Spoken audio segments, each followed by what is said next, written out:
Bhagavate Vasudevaya. Jagat Mangalam Advaita Mangala Gunatham Mangala Charitra Sada Mangala Yandranam. Being a reservoir of all auspicious attributes, Sri Advaita Acharya is all auspicious for the world. His characteristics, activities, and names are always auspicious. Purport by His Divine Grace, A.C. Bhaktivedanta Swami Prabhupada. Sri Advaita Prabhu, who is an incarnation of Maha Vishnu, is an Acharya or teacher. All his activities and all the other activities of Vishnu are auspicious. Anyone who can view the all-auspiciousness in the pastimes of Lord Vishnu also becomes auspicious simultaneously. Therefore, since Lord Vishnu is the fountainhead of auspiciousness, anyone who is attracted by the devotional service of Lord Vishnu can render the greatest service to human society. Rejected persons of the material world who refuse to understand pure devotional service as the eternal function of the living entities and as actual liberation of the living being from conditioned life, become bereft of all devotional service because of their poor fund of knowledge. In the teachings of Advaita Prabhu, there is no question of fruitive activities or impersonal liberation. Bewildered by the spell of the material energy, however, persons who could not understand that Advaita Prabhu is non-different from Vishnu wanted to follow him with their impersonal conceptions. The attempt of Advaita Prabhu to punish them is also auspicious. Lord Vishnu and his activities can bestow all good fortune directly and indirectly. In other words, being favored by Lord Vishnu and being punished by Lord Vishnu are one and the same, because all the activities of Vishnu are absolute. According to some, Mangala was another name of Advaita Prabhu. As the causal incarnation, or Lord Vishnu's incarnation for a particular occasion, he is the supply agent or ingredient in material nature. However, he is never to be considered material. All his activities are spiritual. Anyone who hears about and glorifies him becomes glorified himself. For such activities, free one from all kinds of misfortune. One should not invest any material contamination or impersonalism in the Vishnu form. Everyone should try to understand the real identity of Lord Vishnu, for by such knowledge one can attain the highest stage of perfection.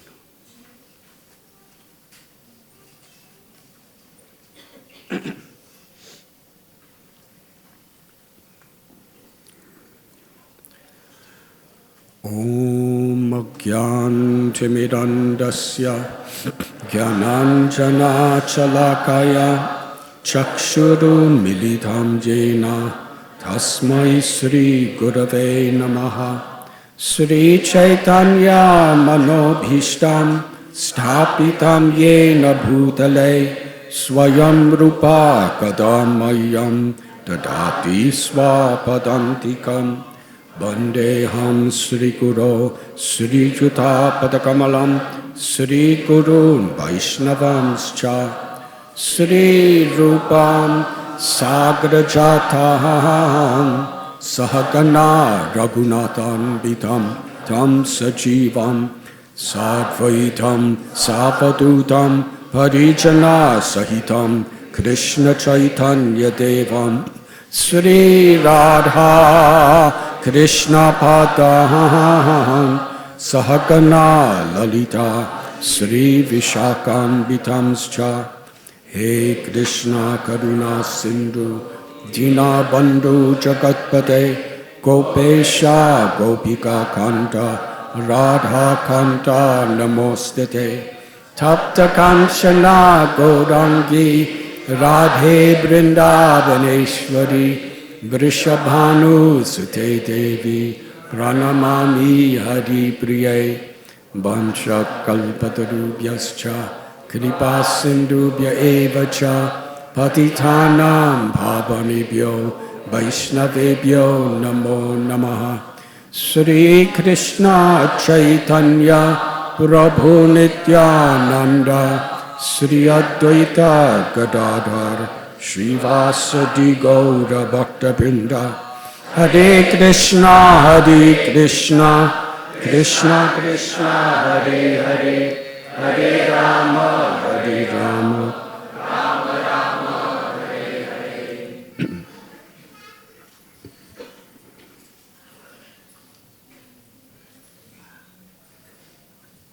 Hare Krishna.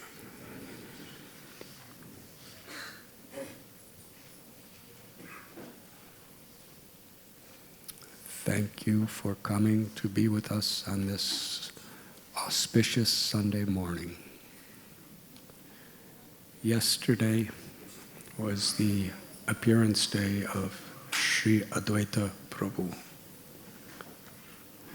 So we are speaking from this verse from Sri Chaitanya Charitamrita,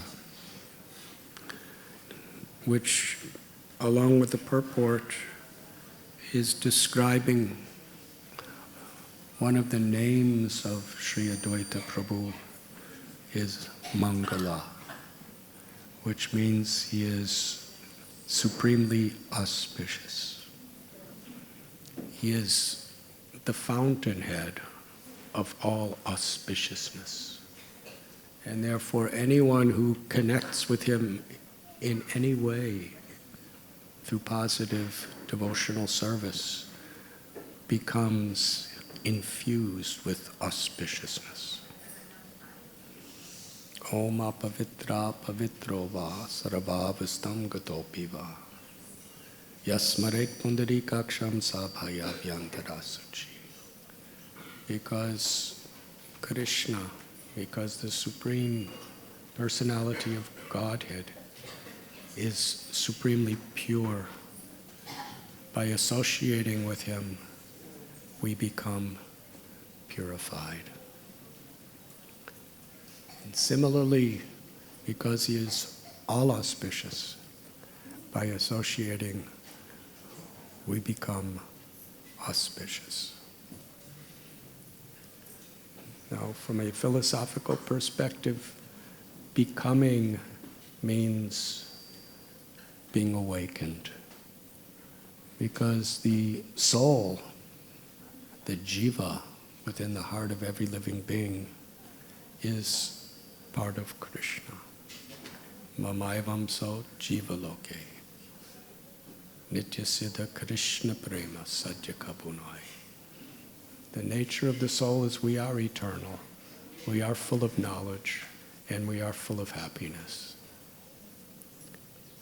Therefore, the soul itself is pure. It's only forgetfulness of our pure nature that we identify with so many distractions.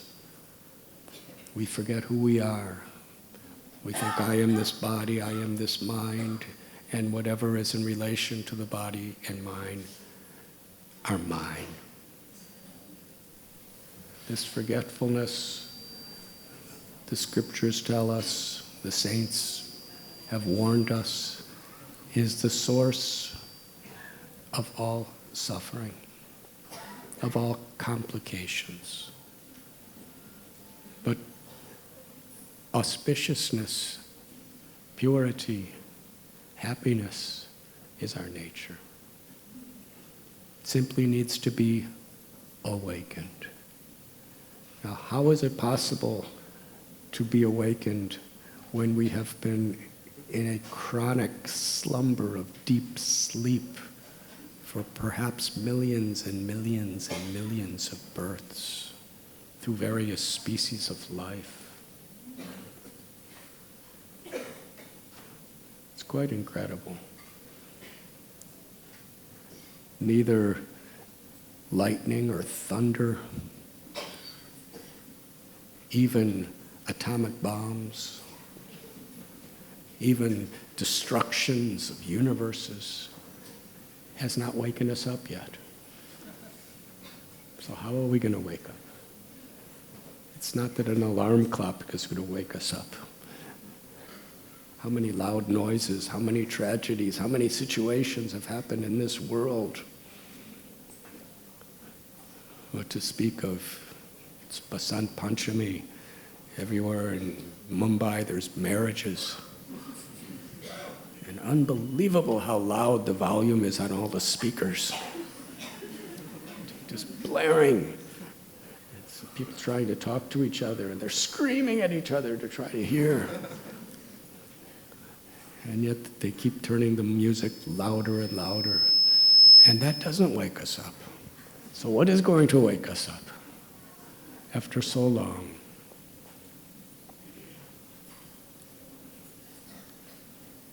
Yada yada hi dharmasya glanir bhavati bharata. Krishna comes to this world. That's the only way we'll wake up. Krishna himself comes to this world to remind us who we are. And he sends his devotees. And especially the transcendental sound vibration of his qualities, his attributes, his pastimes,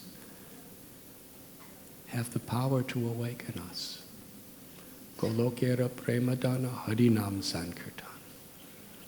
And Krishna is so kind, he's descended with all his power of purity and auspiciousness and love in the forms of his holy names to awaken us. Param Vijayate Sri Krishna Sankirtan. Therefore, there is the greatest auspicious benediction for all of us is that God has descended in his names. By remembering Krishna through these means, our natural, true, eternal auspiciousness is awakened. Mangala. And when we speak of auspiciousness, what we refer to is something that brings true happiness. When we say this is auspicious, that's what we refer to. Something that actually brings us light and happiness. So this is who Advaita Acharya is. Today, we are going to discuss a very tiny portion of a drop from the limitless ocean of what has been revealed about him through our Guru Parampara. It is on this day, the seventh day of the waxing moon of the month of Magh, that Sri Advaita Acharya appeared in this world. The place is Navagram, which is, by today's geographical conceptions, in Bangladesh, not very far from the city of Sylhet. To get there, you really have to want to go there, because it's quite a remote place. And years ago, when we went to Bangladesh, we so much wanted to go to Navagram, to Sri Advaita Prabhu's birthplace. And they told us, we had a group of brahmacharis, His Holiness Radhanath Swami Maharaj. We were all together on a Bangladesh yatra. I'd love to bring all of you there someday. We went to Narottam Das Thakur's birthplace. We went to Rupa Goswami and Sanatan Goswami's birthplace, and Lokanath Goswami's birthplace, and Haridas Thakur's birthplace, and the place where he was tempted by evil people that he made pure devotees. We went to Pundarik Vidyanidhi's birthplace, Vasudev Dutt, Mukunda Dutt's birthplace. We went to Jagannath Mishra and Sachi Mata's birthplace. We went to Murari Gupta's birthplace. They're all from Bangladesh. Used to be East Bengal. And then we planned with all intentions to go to Advaita Prabhu's birthplace. But we were told you have to go on motorbikes through jungles for about 6-7 hours to get close to it. So we didn't have motorbikes. We didn't have time. So there's no limitation in spiritual life, because just by hearing about it with faith, just by speaking about it, we're actually there. Because these spiritual places are not just geographical, but they're a state of mind. Historically, where Advaita Prabhu appeared in this world, it's there, Navagram. But when we remember the pastimes of Advaita Prabhu and the ecstatic mercy that he revealed in that place, then we are there. So at this moment, we are all sitting very attentively in Navagram. And the only visa or passport we require is faith and attention. You're all there. But if we sleep, then the whole idea of going there is to wake up. So we have to be awake in order to wake up. So here we find, who is Advaita Acharya? He was born in Navagram to a very great learned devotee, Kuvera Pandit, who was his father, and his mother, a very, very great devotee, Nabi Devi. And when he appeared, he was so beautiful, so full of light, and how they were truly praying to Krishna to purify the world through their lives and through their child. So Krishna came in answer to their prayer.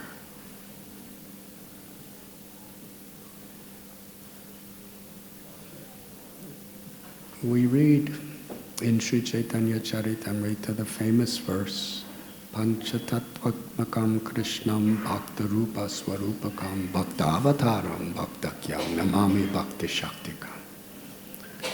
When Lord Chaitanya appears, he comes in 5 features. And one is the avatar of bhakti, which means he is the incarnation of a devotee. And this is where his name has been given, Advaita Acharya. Advaita means one, because he is Krishna. He is the Supreme Personality of Godhead. Total oneness. And at the same time, he's Acharya. He's taking the role of a devotee to teach by his words and by his example. And there is so much for us to learn through studying his life, which we will briefly do today. Mahavishnu is the first Purusha avatar. We understand from our scriptures that Krishna expands himself, and in all of his expansions, which are none different than him, he performs different transcendental pastimes. Krishna is a simple cowherd boy who's conquered by the gopis' love. He's conquered by the gopas' love. He's conquered by the love of the cows and the goats and the buffaloes. He's conquered by the love of the trees and the flowers and the rivers and the mountains. It's his favorite pastime to be conquered by love. And in order to facilitate that exchange of intimacy, he is forever living in Goloka as a cowherd boy, conquered by Yashoda Mai's love and Nanda Maharaja's love.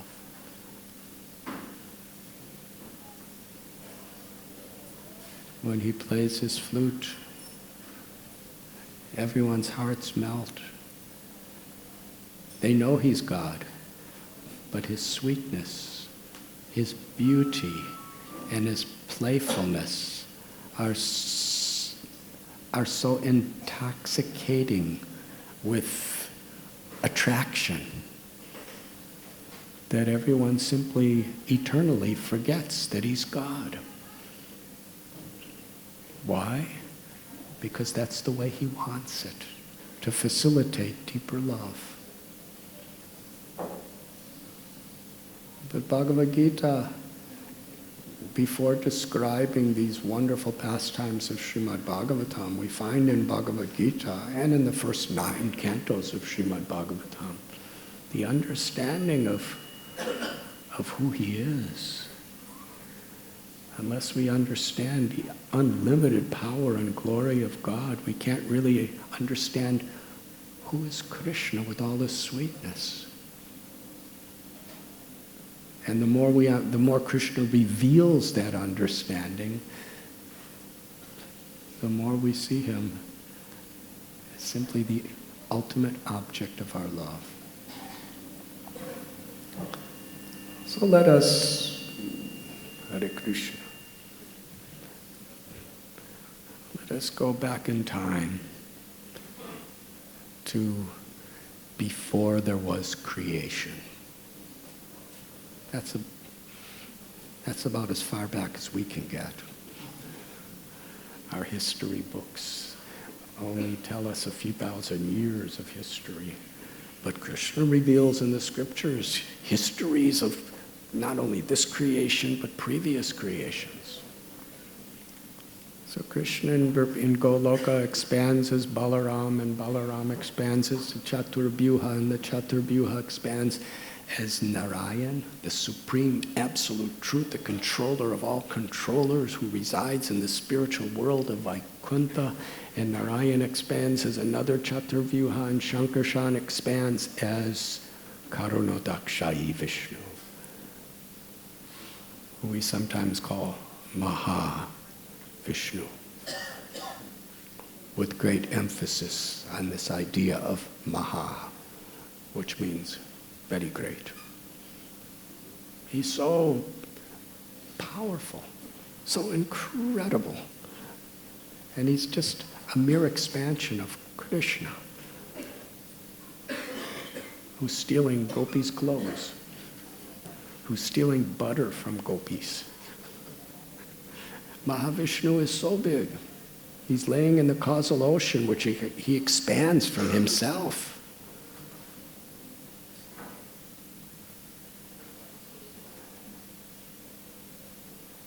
And from Mahavishnu comes the Mahatattva, which is the entirety of the material energy, encapsulated in this gigantic, limitless, apparently limitless cloud.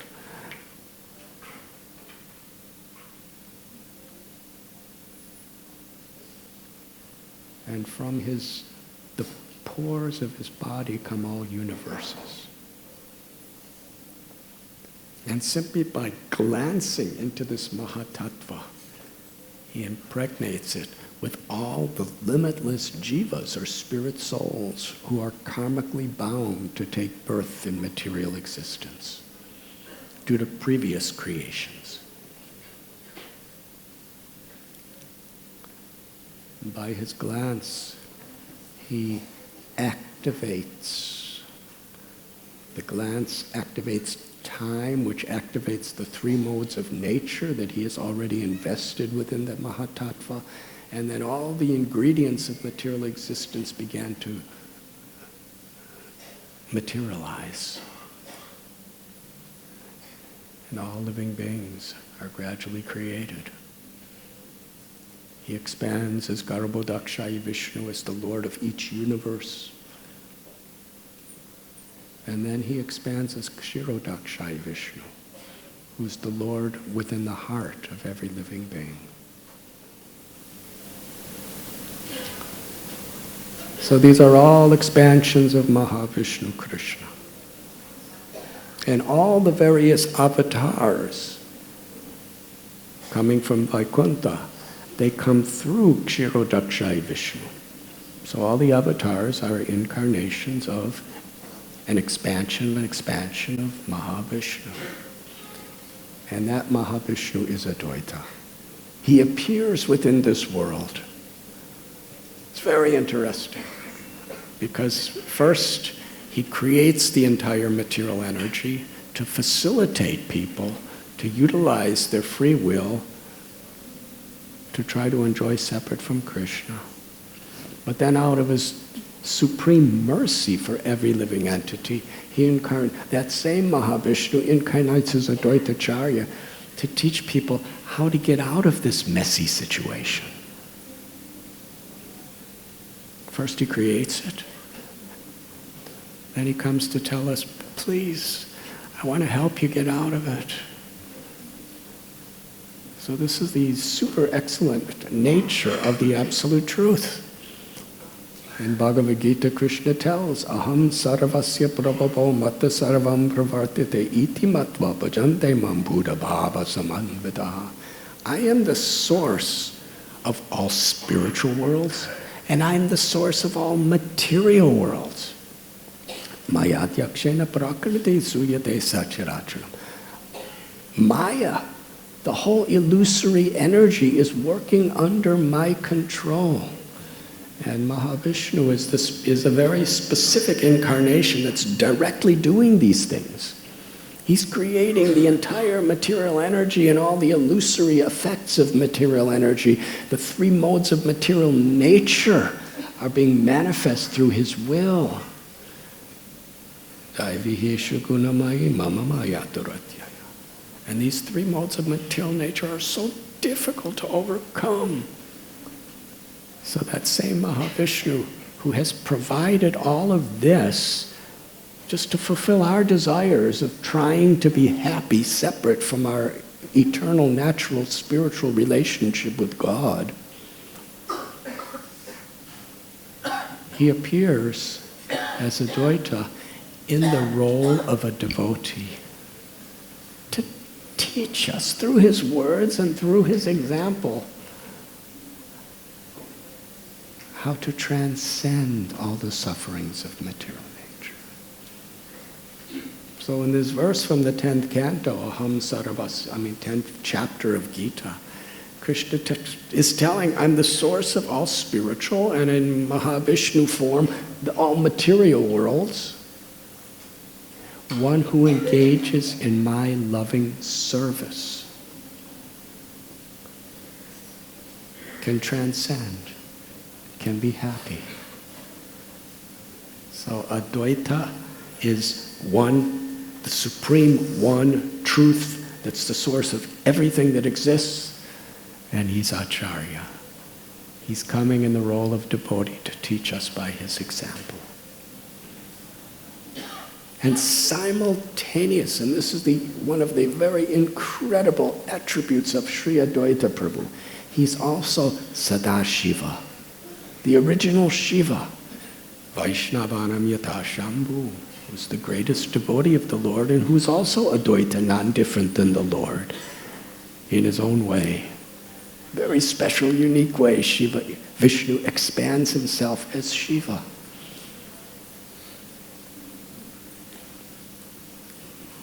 And how special is Lord Shiva?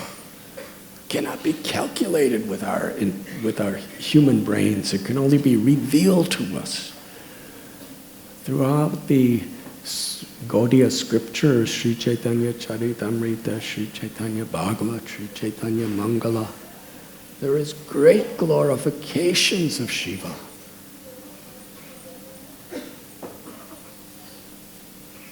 In fact, in Vrindavan, Lord Shiva is Gopeshwar Mahadev. He's a personal associate of Srimati Radharani. And he takes the form of a gopi to participate as a guardian of the Rasa Lila.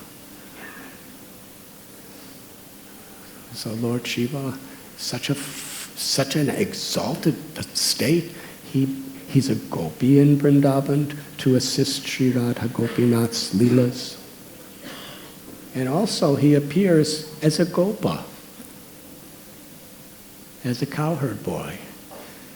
And he has a special service, our scriptures tell us.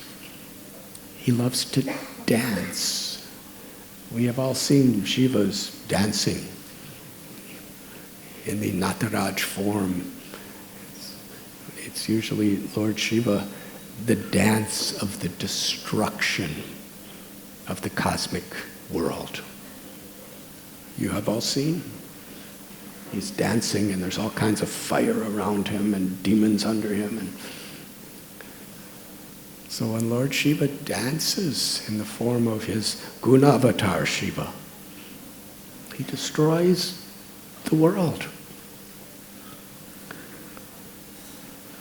But in his original form, he loves to take the form of a cowherd boy in Vrindavan and dance with Krishna.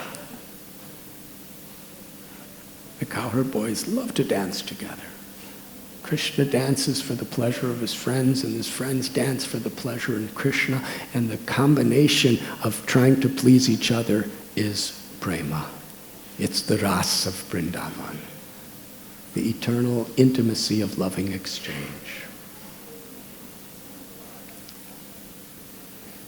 And when Advaita Acharya comes in this form in Lord Chaitanya's Leela, one of his specialities is that he dances.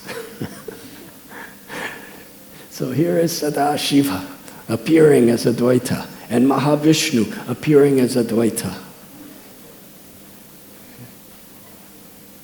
And we'll discuss that a little later, how that combination creates such an irresistible form of karuna or compassion within this world. So he was given name Kamalaksha because he was so beautiful and he had such beautiful lotus-like eyes. And he was raised in Navagram, and he was the heart and soul of everybody around him. So kind, so respectful, so learned, just a reservoir of all auspiciousness. After some years, both his mother and father passed away from this world. So Sri Advaita Prabhu went to Gaya to perform the last rites for his parents. And after that, he took an opportunity to go on pilgrimage of many of our holy places. Some of the remarkable, notable places he went was Vrindavan. In Vrindavan, there's a banyan tree, still there today, called Advaita Bhat, where he did his bhajan. It was right on the banks of the river Yamuna in Vrindavan forest. It was there he was absorbed in meditating on Krishna's Leela and chanting the holy names of Krishna with such deep love in the mood of a devotee. It wasn't when the Lord in such an incarnation takes the role of a devotee, he's not just pretending. He's actually totally absorbed in the mood of tasting the love of a devotee. And he is a devotee. So Sri Advaita, it was there. He was crying for Krishna with such depth and crying for the condition of those who have forgotten Krishna. That the Sambandha Murti of our Sampradaya, Madan Gopal, appeared to him there at Advaita Bhat. This deity, who we now know as Madan Mohan, was originally established by Krishna's great-grandson Vajranabh. And then after many years, disappeared from anyone's vision until Advaita Prabhu, in his begging for the mercy of Krishna for the fallen souls of this world, appeared to him as Madan Mohan. And the very name Madan Mohan very much harmonizes with the purpose of Sri Advaita Prabhu. Because in this world we are all completely mesmerized by the forgetfulness of Krishna due to attraction for the things of this world, which are supervised by Madana or Kamadev. But Krishna is so attractive. He's so beautiful. He's so merciful. He's Madan Mohan. He even bewilders the heart of he who bewilders everyone's hearts. So if Krishna bewilders the heart of Madana, of the superintendent of Maya, then how much he can bewilder our little hearts if we simply associate with him. So Advaita Prabhu worshipped Madan Mohan in revealing him to this world. And later that deity was given to one of his disciples who was living in Mahaban. And later it was revealed, he was revealed to Srila Sanatana Goswami, who had the Madan Mohan temple built as the first temple of Vrindavan. After performing his loving pastimes in Sri Vrindavan Dham, he was traveling back toward Bengal. He went to Mithila, and according to our biographers, he met the great Vaishnav poet Vidyapati. And there they had wonderful discussions and beautiful pastimes together. And he settled in Shantipur.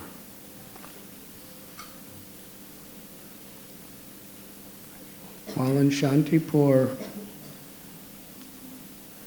he was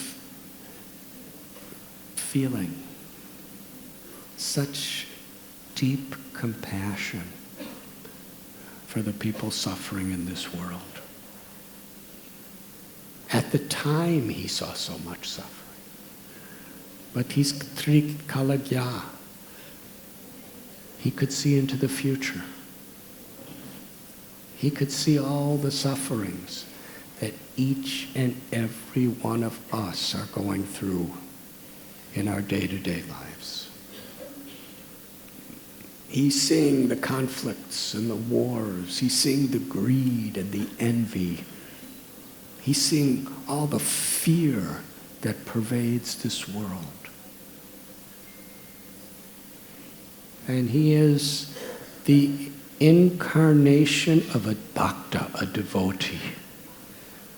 And what is the nature of a devotee? Tatekshava korunaka surada sarvadehina majata satravasanta sadhava sadhu bhushanam. A devotee is a friend to everyone. Paraduka duki. A true devotee takes the will of the Lord as his or her life and soul. And it is the will of the Lord to descend into this world again and again and again out of his deep, eternal love for every living being. Ishvara sarva bhutanam hridesha junatishti. Krishna is situated in everyone's heart. Such love, such a friend. He never leaves us. The Upanishads describe like two birds in the same tree, the Jivatma and the Paramatma. While the little Jiva bird, which is our soul, is so busy trying to enjoy the fruits of materialistic life and becoming so overwhelmed with envy and anger and selfishness and greed and illusion, and sometimes we become pious, but then that gets all mixed up with the other lower modes of nature.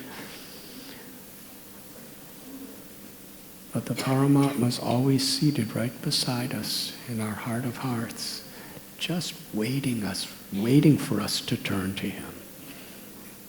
Yeyatamam prapadyante tams tataiva bhajamyaham. And according to how we turn to him, take shelter of him, Krishna is willing to give himself completely to us. That is his nature. So Advaita has come not just to teach us, because it's his duty. Aham bija pratapita. He's the Supreme Father and Supreme Mother of all living beings. Now, a good mother and father, if the child is lost and suffering, the parents don't just, give some direction. They feel from the core of their heart because they have unconditional love. And that unconditional love, its very source, its very origin, is God's love. So Advaita Prabhu, who was personifying God's love, was feeling such deep sympathy for everyone. And he saw, even in the name of religion, there was so much quarrel among ourselves, and so much hypocrisy, and so much misdirection. So he began to teach. In Shantipur, he developed a school where he was personally teaching Bhagavad Gita and Srimad Bhagavatam. And please, try to study this idea within your hearts at this moment. What was his mood of being a teacher or a preacher? It wasn't just to conquer people, to prove I'm better than you. It was because of his deep love, feeling our pains, That was the mood in which he was teaching Bhagavad Gita and Srimad Bhagavatam. Trying to rise people above the limitations of fruitive activities. Just trying to be an enjoyer within this world. He was teaching a science that could take us above even the desire for being great controllers with powers. He was teaching a path in which even salvation and liberation is not considered important. He was teaching that the crescendo of all spiritual experience is pure, unmotivated, uninterrupted, ecstatic love for God and compassion for all beings. He was teaching Srimad Bhagavatam, which is built on the foundation of Savai Bongsang Puro Dharmo Yato Bhakti Radhokshijay. Ahoitiki apratihata yayatma suprasidati. That the supreme dharma is that which brings us to the awakening of unconditional, unmotivated love for Krishna. And love is expressed through devotional service, through bhakti. And in this world, the highest and the greatest form of bhakti is to show compassion for all beings. So while he was teaching Srimad Bhagavatam, Bhagavad Gita with great enthusiasm, with a real sense of urgency, and as I'm speaking about this, I'm thinking of our beloved founder Acharya, Srila Prabhupada. When he was sitting at Radha Damodar temple, translating and writing purports of the Srimad Bhagavatam. And when he took those Srimad Bhagavatams to the Jaladuta and sailed 38 days across oceans and continents, and then traveled around the world about 12 times with that same compassion, with that same love, he was giving us Krishna. That is the true understanding of parampara. Parampara is not just a line of names that we connect to so that we're authorized. Parampara is this spirit of surrender. And that surrender is expressed through the will of the Lord. Compassion. So it was that time while he was teaching in Shantipuram, along with his good wife Sita Thakurani, that Madhavendra Puri, who was traveling from holy place to holy place, he especially came to Shantipur to meet with Sri Advaita Prabhu. Because he had heard about him and he knew about him.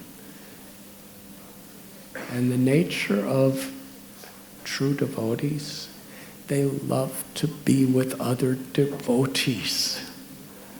This is a very important feature of Sri Advaita Prabhu's life. He's teaching us how to be a devotee, and one of the primary examples he gives us is how much he loves to be with devotees. So when Madhavendra Puri came to Shantipur, Madhavendra Puri was seeing Advaita as his worshipable Lord, and Advaita was seeing Madhavendra Puri as his worshipable Lord. And seeing the profound ecstatic love of Madhavendra Puri, Advaita Acharya accepted initiation from him, became a disciple of Sripad Madhavendra Puri, and the most loving friend. Throughout the day, throughout the night, They just discussed Krishna's pastimes, Krishna's mercy, and chanted Krishna's names. When Madhavendra Puri departed, Advaita Acharya installed him as his spiritual master within his heart. And soon after that, a most important feature of Advaita Acharya's life that's so deeply important for us to understand took place. Would you like to hear? Hare Krishna. Sri Advaita Prabhu is now the duly initiated, surrendered disciple of Srila Madhavendra Puri, living in Shantipur along with Sita Thakurani. He became the leader of the entire Brahmin community in Shantipur. He was considered the most learned, the most cultured, the most advanced, and by far the most respected of anybody in that entire region. And in those days, we're speaking well over 500 years ago, the idea of caste by birth was quite strong, especially among Brahmins. Because Brahmins were, especially in that Shantipur region, very learned and very orthodox.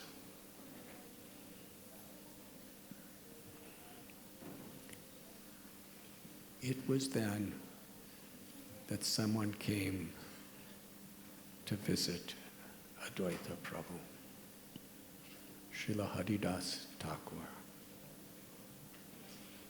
Interestingly, Thakur Haridas was, according to the caste system, untouchable.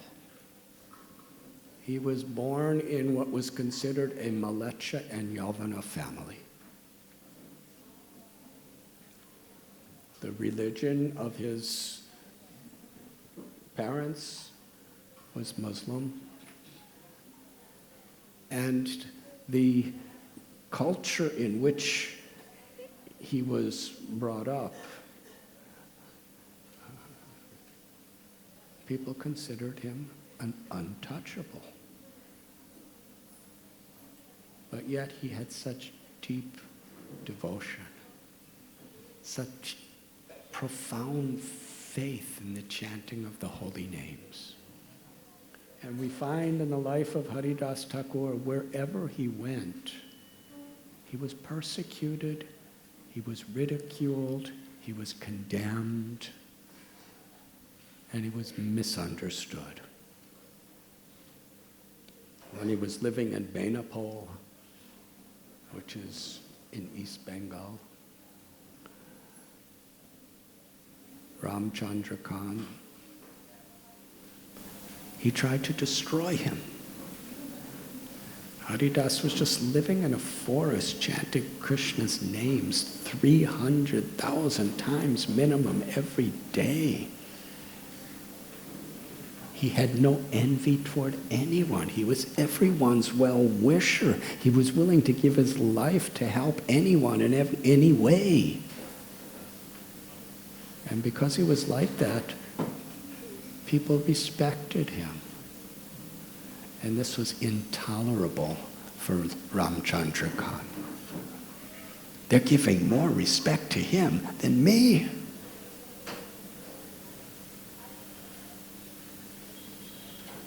So we all know the story, how he sent someone to destroy Haridas's reputation, to seduce him with the idea of imprisoning him.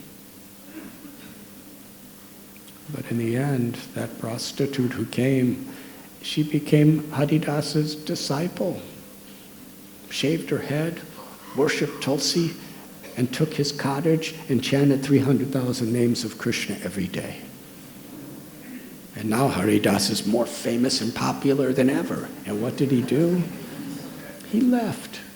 Usually when you become really popular somewhere, you like to be there. He left. He didn't want to create a disturbance. And wherever he would go, the same things would happen. He went to Chandapur,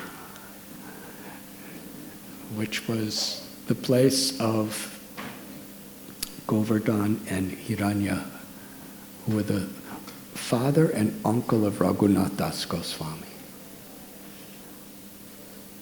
He was invited by Balaram Acharya and Yadunandan Acharya, the gurus of the parents of Radhanath Swami. And there he was chanting Krishna's names with such humility. Trinadapi sunichena tador ivasihishnana amanina manadena kirtaniya sadahari. Thakur Haridas, because he personified this verse of being more humble than a blade of grass, more tolerant, forgiving, and kind than a tree, eager to offer all respect to others and expect none in return, because he personified this Kirtaniya Sadahari. He could chant the holy name of the Lord constantly. Have any of you ever chanted 300,000 names of Krishna in a day? He did it every day without fail, his whole life. And he still had so much time.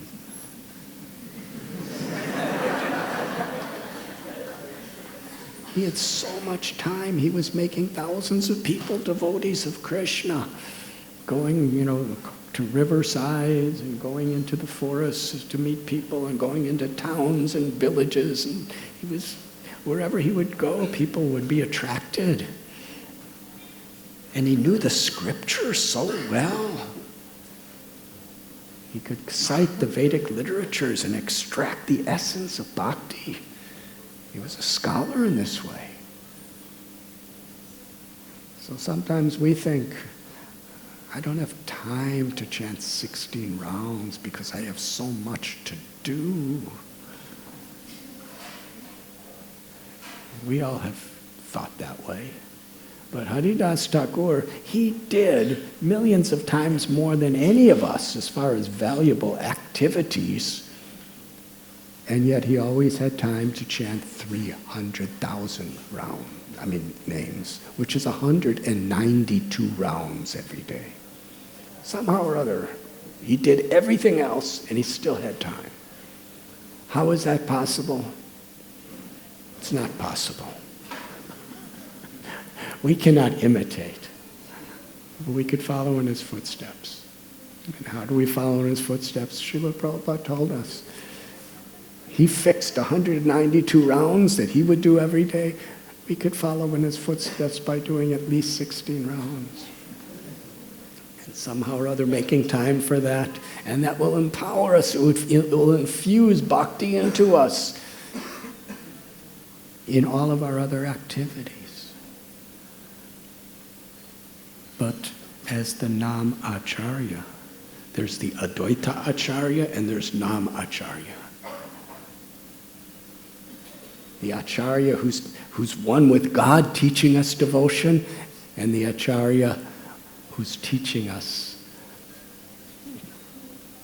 how to live a life in which we can develop a taste for chanting the holy names. So in Chandpur, he was describing scriptures, and even there he was being criticized and condemned. But while he was there, the son of Govardhan Majumdar, whose name was Raghunath, he was just a really tiny little boy. Just by being in the presence of Haridas Thakur, he became so attracted. Raghunath was the sole heir an only son within the entire family of the uncles and the father.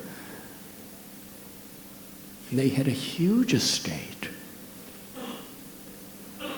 They were billionaires by our standards, fabulously wealthy. And they provided Radhanath because they saw that he was, when he came in contact with Haridas Thakur, who only wore a loincloth and lived in caves,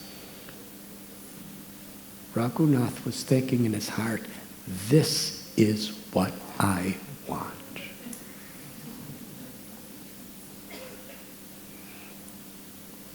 He has luxuries, fine foods, fine clothes, prestige, fame, everything and more than we could ever aspire for materially in our life. He had it all.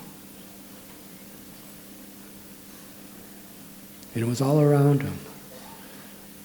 But here he sees Haridas. Sometimes he's living in caves with poisonous snakes. And Radhanath is thinking, this is what I want. It's not that he wanted to just live in a cave. He wanted Krishna prema. He wanted ecstatic love for Krishna. Nothing could compare to that as far as wealth, prema dhan, treasure. He didn't spend a lot of time with Haridas, because Haridas was only there for a very short time.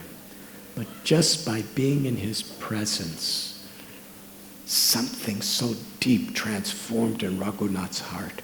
That's what he wanted, to follow in the footsteps of Haridas Thakur.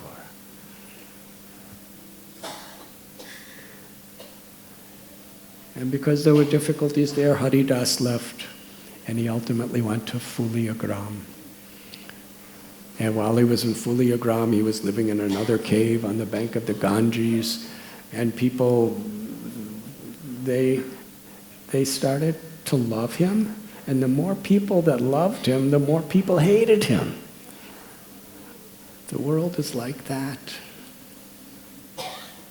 Because so many people loved him because he was such an example of compassion. He had people of all different religions, of all different castes, of all different races, chanting Krishna's name and becoming lovers of Krishna. And this is intolerable to some Brahmins and intolerable to some Qazis, so he was arrested, he was put in prison, he was beaten 22 marketplaces with the intent to kill him. He was tortured. And that all happened at Fulia. And ultimately, you know the story. He was thrown in the river, considered dead, and he came back to consciousness and went back to forgive everyone. That's how he does. Advaita Acharya, who was living close to Fulia, Shantipur, when he met Haridas Thakur, they became the most intimate, loving brothers and friends. Now, Sri Advaita Prabhu, he was 52 years older than Lord Chaitanya. And he was 17 years older than Haridas Thakur. So he is a very senior person.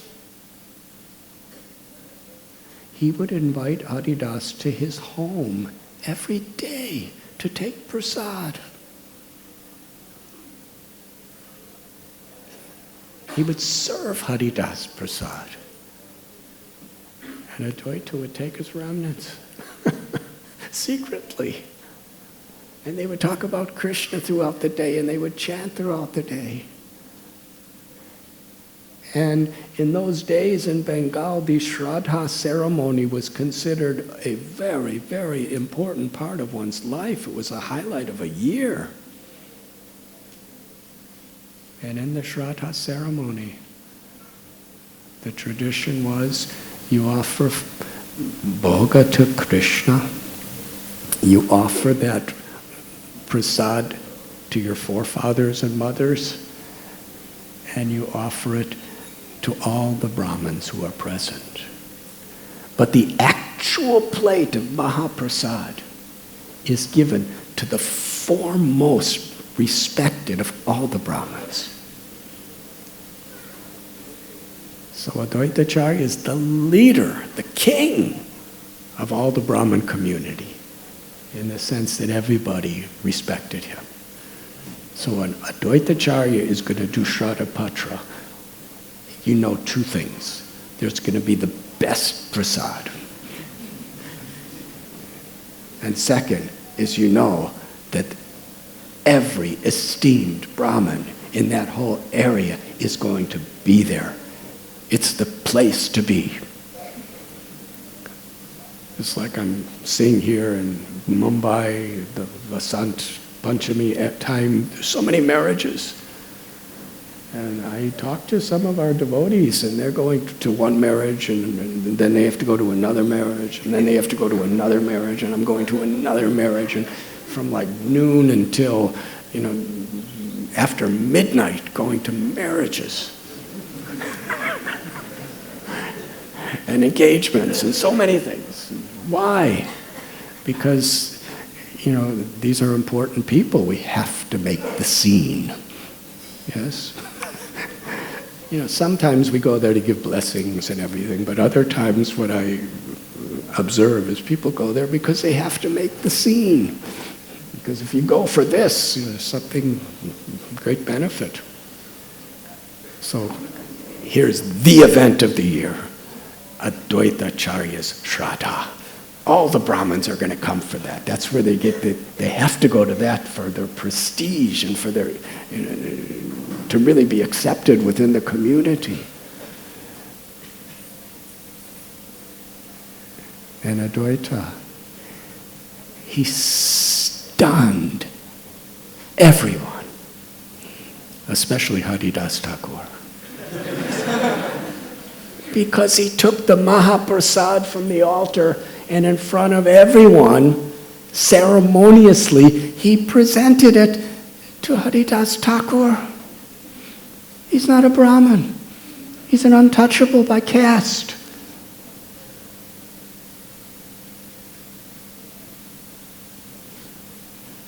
That was Advaita Acharya. This is before Lord Chaitanya even appeared. He was personally smashing, crushing into fine powder the misconception of caste by birth. Chaturvarna mayastristam guna karma vibhagasha. He was accepting a person on the basis of their character, their devotion, and their qualities. And Haridas Thakur became shocked. He said, because Haridas Thakur did not propose himself or consider himself advanced at all. He was just the servant of the servant of the servant. He said, Advaita, what are you doing? There's so many qualified Brahmins and you're publicly giving to me? I don't deserve this. And the most important thing is Advaita Acharya's reply. He said to Haridas Thakur, because of your devotion to Krishna, your attachment to chanting Krishna's names, because of your compassion to all living beings, by giving you this prasad, I am simultaneously feeding 10 million of the most qualified Brahmins. What could Haridas Thakur do except eat the prasad? to please Advaita Acharya. But he's an Acharya. Such an example he's giving.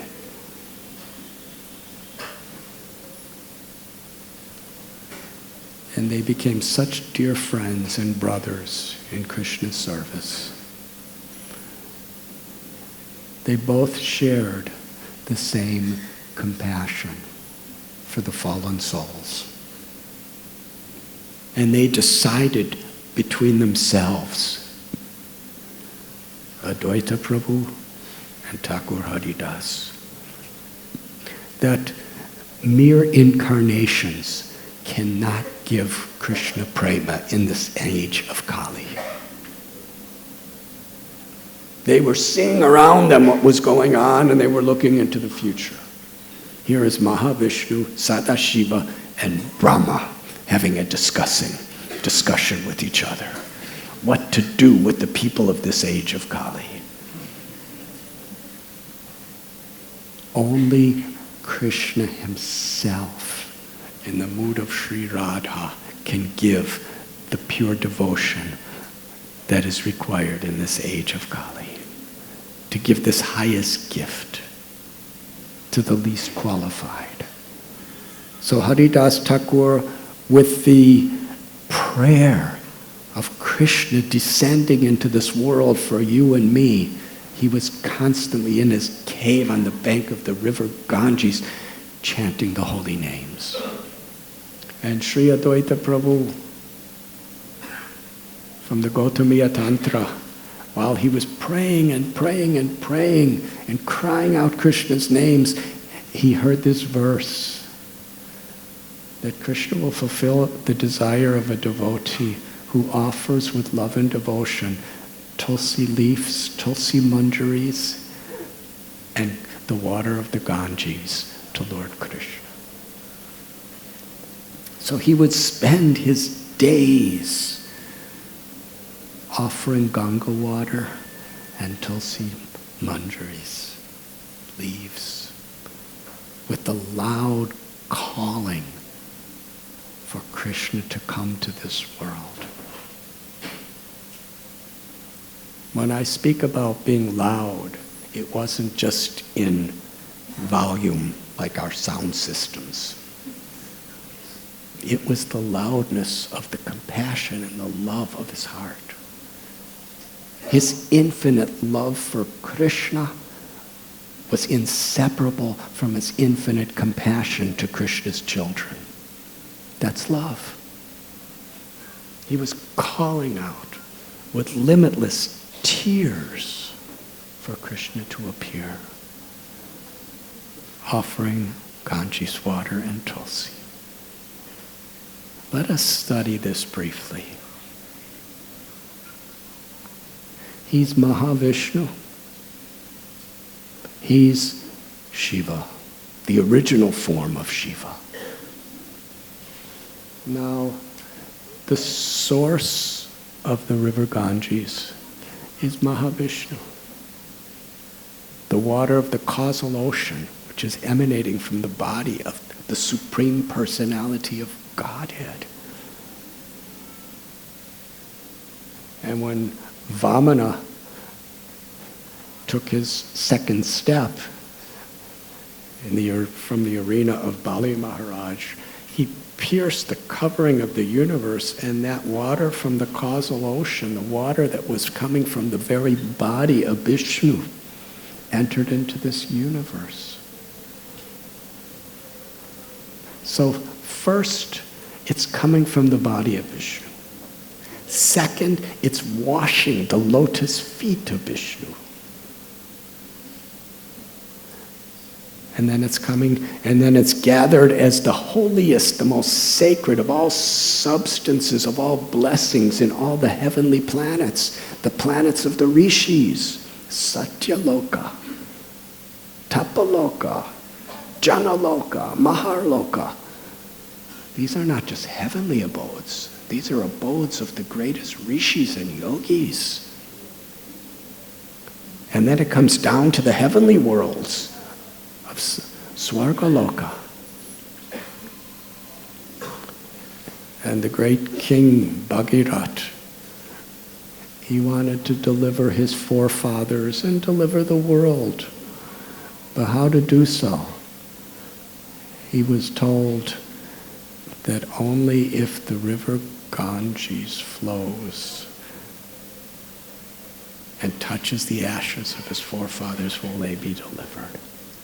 So he performed tapasya at Gangotri, Bhagirat, for 60,000 years. sitting on a rock. The rock's still there. Some of us sat on that rock. How many of you, raise your hands, have sat on that rock at Gangotri? Please raise your hands. Well, maybe not, maybe some of us didn't sit on there. Anyways, we had a yatra there, so if you remember or not, you did sit on that rock. Mother Ganga appeared to him after all these years of fasting and tapasya and devotion, and she said, I can't come to the world because my current is so powerful, it will make the whole earth planet imbalanced. And besides, that's my nature, is I take the sins of whoever bathes in me, and I'll be filled with sins because this earth planet is full of sinful people. But then he gave her his realization that if one pure devotee of the Lord bathes in you, then it will neutralize the sins of everyone else. And she said, that is correct. And the only person who could control my current is Lord Shiva. So then he had to do all this tapasya for Lord Shiva. And he appeared to him. And Lord Shiva accepted. And when the river Ganges came, Lord Shiva, knowing that this is the foot wash of Vishnu, he accepted it on top of his head. And he regulated the flow. So we have all seen so many deities and paintings of Lord Shiva where the Ganga is coming out of his hairs, his matted hairs. This is most special feature of Shiva. Because the river Ganges is coming to this world to purify people. Lord Chaitanya Mahaprabhu, he glorified the river Ganges by saying, Mother Ganga is so pure, anyone who bathes in her, who drinks her water, who touches her, who sees her, who's even touched by the breeze that has come from her, will get purified, and love for Krishna will awaken little by little in their hearts. That is the power of Mother Ganga. So Lord Shiva, out of his great mercy, he has brought the Ganga to this earth planet today.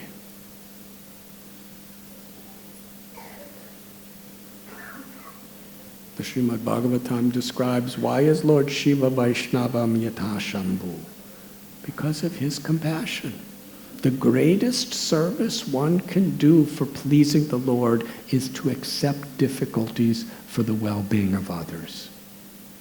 That is specifically spoken by Shukadev Goswami. And Lord Shiva personified that. When there was poison circulating throughout the universe, he drank all that poison for our benefit. He became Nilakanta. His throat turned black. And Srila Prabhupada explains that apparent disfigure of a black line in his throat due to drinking poison is his most beautiful ornament. Because it's a symptom of his willingness to endure difficulties to show love and compassion to others. So it's in that spirit of supreme compassion that Lord Shiva brings the Ganges to this world. And Lord Shiva knows past, present, and future. Here we find in Shantipur, Advaita is taking that same Ganges that in his previous incarnation of Mahavishnu, he created.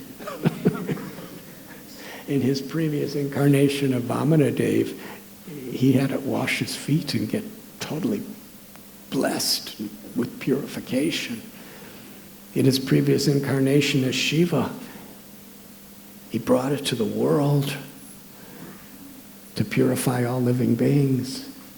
And now Advaita, who is Mahavishnu and Sadashiva, is taking palmfuls of that Ganges water, and with tears pouring from his eyes, he's praying, Krishna, please come. Deliver these souls.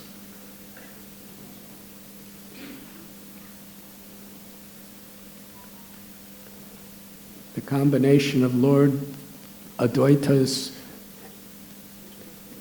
loving, tearful prayers and Haridas Thakur's loving, tearful recitation of the holy names brought Lord Chaitanya Mahaprabhu to appear in this world.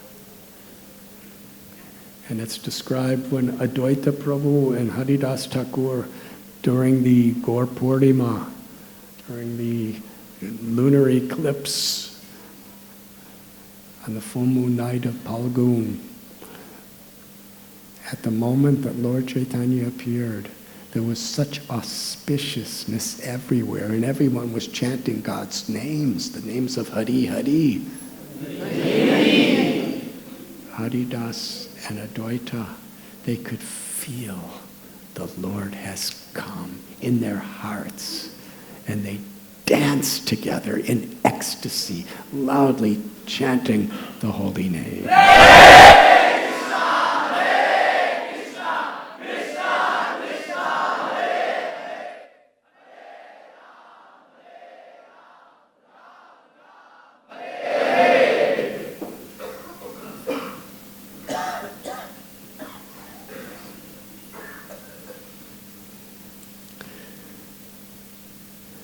Advaita Acharya sent Sita Thakurani to come and worship the little baby Gaur Hari. When she saw little infant Chaitanya Mahaprabhu, she immediately identified, he's Krishna, Gopal, who has now appeared with a beautiful, resplendent, golden complexion, the very complexion of Sri Radharani.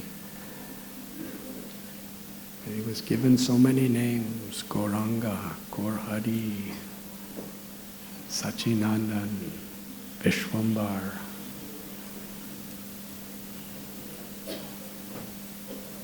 But then Lord Chaitanya, by his own inconceivable arrangement, he covered all of his devotees from recognizing who he really was.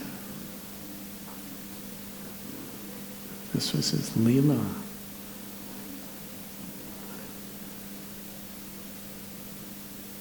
Everyone loved Nimai just the way they loved Krishna, and even more. But they could not recognize who he was. They just loved him.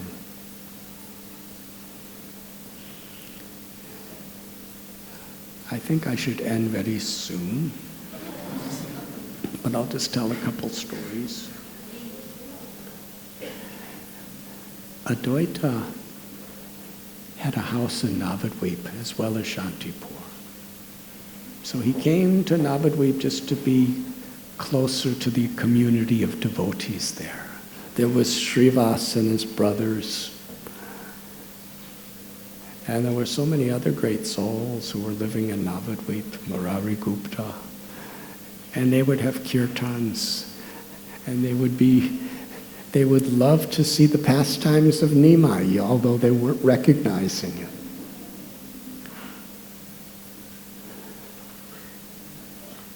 Nimai's elder brother, Vishwarup, he was so attracted to the association of Advaita Prabhu. Even when he was young, he would love to go to Advaita Prabhu's home in Navadvip, where all the devotees would gather to discuss the teachings and pastimes of Krishna, especially from Bhagavad Gita, Srimad Bhagavatam. And Vishwarup was so attracted, and he had so much devotion. Even though he was a young boy, and Advaita Prabhu was older than his grandfather, and all the other devotees were like his father's age, some were a little younger, they just loved him. And one time Advaita Prabhu was worshipping his deity, Madan Gopal, in his house in Navadvip. And Vishwarup was reciting some scripture with such feeling that Advaita, he stopped worshiping the deity and embraced Vishwarup. You're so sincere and so filled with devotion. He became the heart and soul of all the devotees. And Vishwarup would hardly come home. He would just be with Advaita. And Sachimata would send little Nimai, who was a small boy, please bring Vishwarup home. It's time for lunch prasad. And as they're all discussing Krishna, absorbed in chanting Krishna's names, little Nimai came to the house and took Vishwarup and pulled his dhoti and said, Mata's calling you for lunch prasad.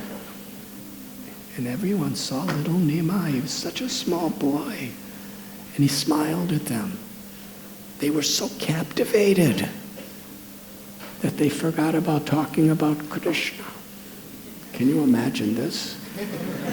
They had such a taste for talking about Krishna, but when they saw Nimai, they forgot about even talking about Krishna. They were just totally enraptured in seeing this little boy smile. Their eyes were unable to even blink. They were mesmerized. And then Nimai took him away, took Vishwarup away, and they ran home. And Advaita, the same love they had for Krishna, but they couldn't recognize he was Krishna by Krishna's will.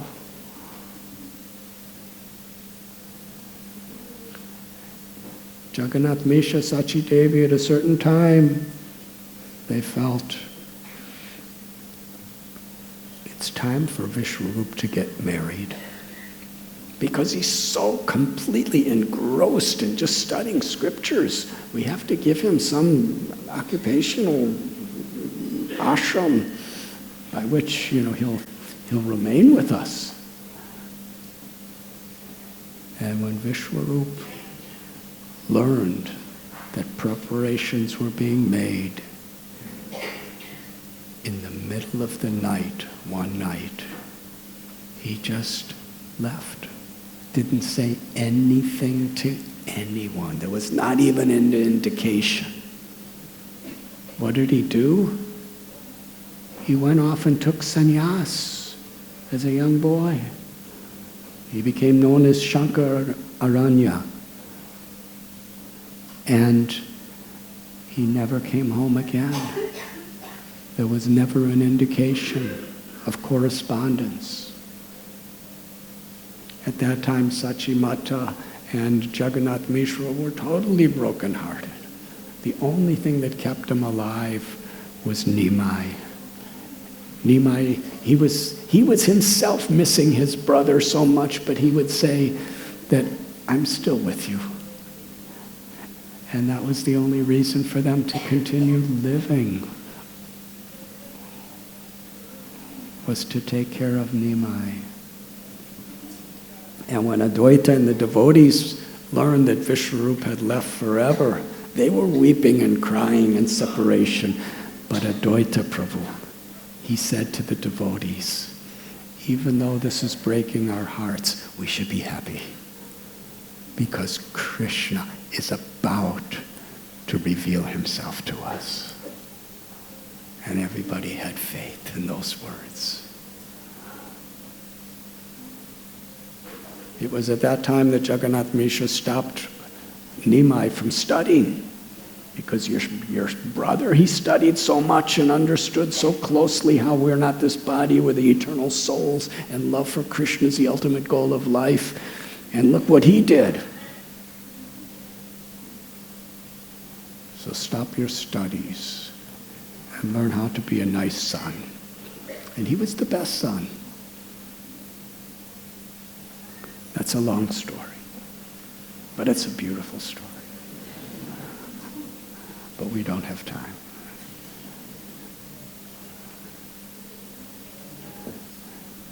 Jagannath Mishra had a dream. He woke up from the dream crying. And Sachimata asked, what happened? And he explained that I saw our son, Nimai. He had a shaved head. He was wearing saffron robes. He was a sannyasi. And there were tens and hundreds of thousands of people all following behind him, loudly chanting the holy names of Krishna.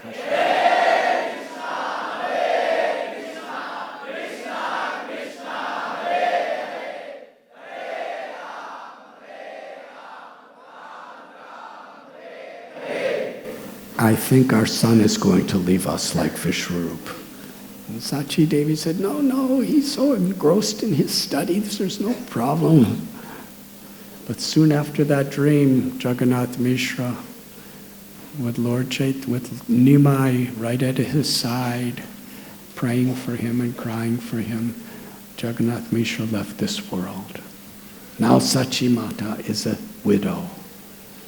And she arranged Nimai to marry Lakshmi Priya.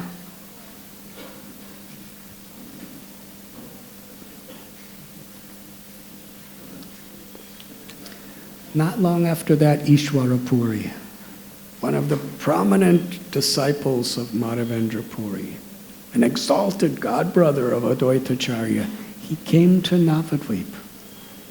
He was famous, but nobody had seen him before. He was actually the personal assistant of Madhavendra Puri, who was given the highest blessings of Madhavendra Puri for his menial, humble service. Ishwara Puri, although so exalted, never wanted to be recognized or honored. He just appeared to be the most regular, ordinary, typical person. So he came to Navadvip, and he went to the house of Advaita Acharya in Navadvip, and Advaita was doing his puja, and he was just sitting there, just watching, enjoying. And he just looked like a kind of a very, what's the word? Kind of like a raggedy beggar. He just looked like a typical beggar, the way he was dressed. I was just sitting there. But Advaita Acharya, nobody else could recognize. He was thinking, this person is special. There's something about him.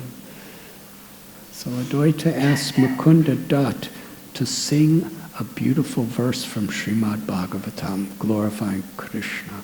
And when he did, Ishwara Puri, uncontrollably, his ecstatic love was manifested.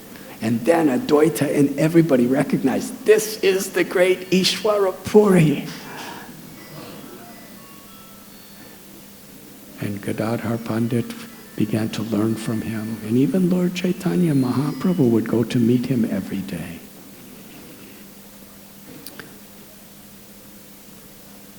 Soon after, Ishwara Puri departed. And Lord Chaitanya went to Gaya to perform the last rites for his father. And it was there that Sri Chaitanya Mahaprabhu took initiation from Ishwara Puri. And it was at that time that he manifested his mission. Radha Bhavaduti Subalitam Nomi Krishna Swarupam. Sri Chaitanya Mahaprabhu is Krishna with the love of Sri Radha in his heart, who's come to distribute that love, that kindness to the world. When Lord Chaitanya came back from Gaya, he was in a state of Radha Bhav, of great love. And all the devotees were talking amongst themselves, Nimai has become a devotee. He always appeared to just be a great scholar, pundit. And we've been praying for years that he would become a devotee.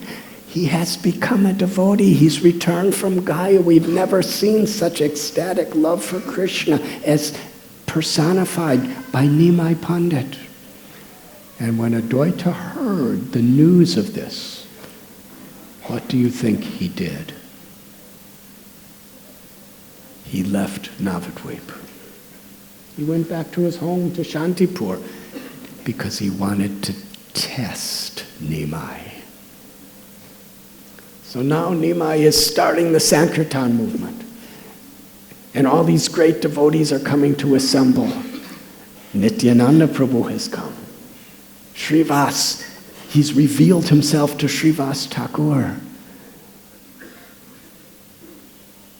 And to Ramai Pandit, the brother of Srivas, Lord Chaitanya said, go to Shantipur and tell Advaita that the person he was crying for, the person he was praying for, the person he was giving his heart and soul for is here.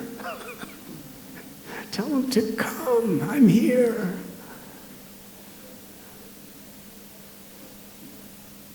So when Ramai Pandit went to Shantipur and told Advaita that, he fainted in ecstatic love. And he told Sita Thakurani, let's bring all puja paraphernalia to worship the Lord. But then on his way he decided to test him again. Why was Advaita testing Lord Chaitanya? Something we'll never truly understand. It was his Leela. But also, he wanted to certify beyond all doubts for the world, for all history, who his beloved Lord Sri Chaitanya Mahaprabhu truly was.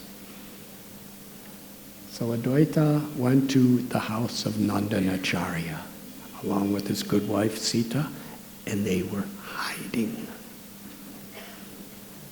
Lord Chaitanya told Ramai Pandit, go to Advaita Acharya's house and bring Advaita here. Tell him I know exactly where he is and I'm waiting for him.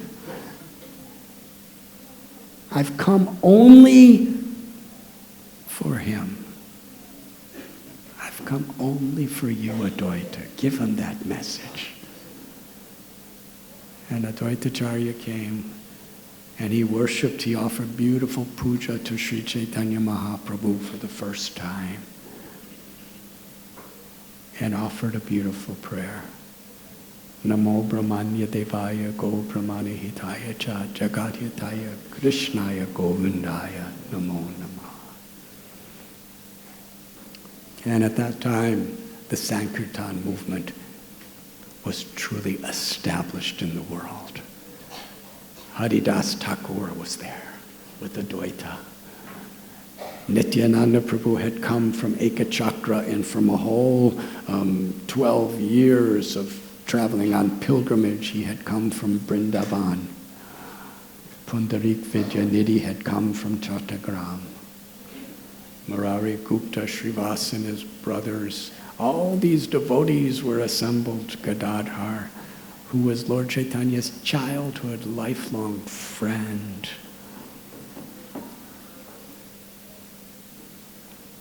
And they would perform kirtan at Srivas's home.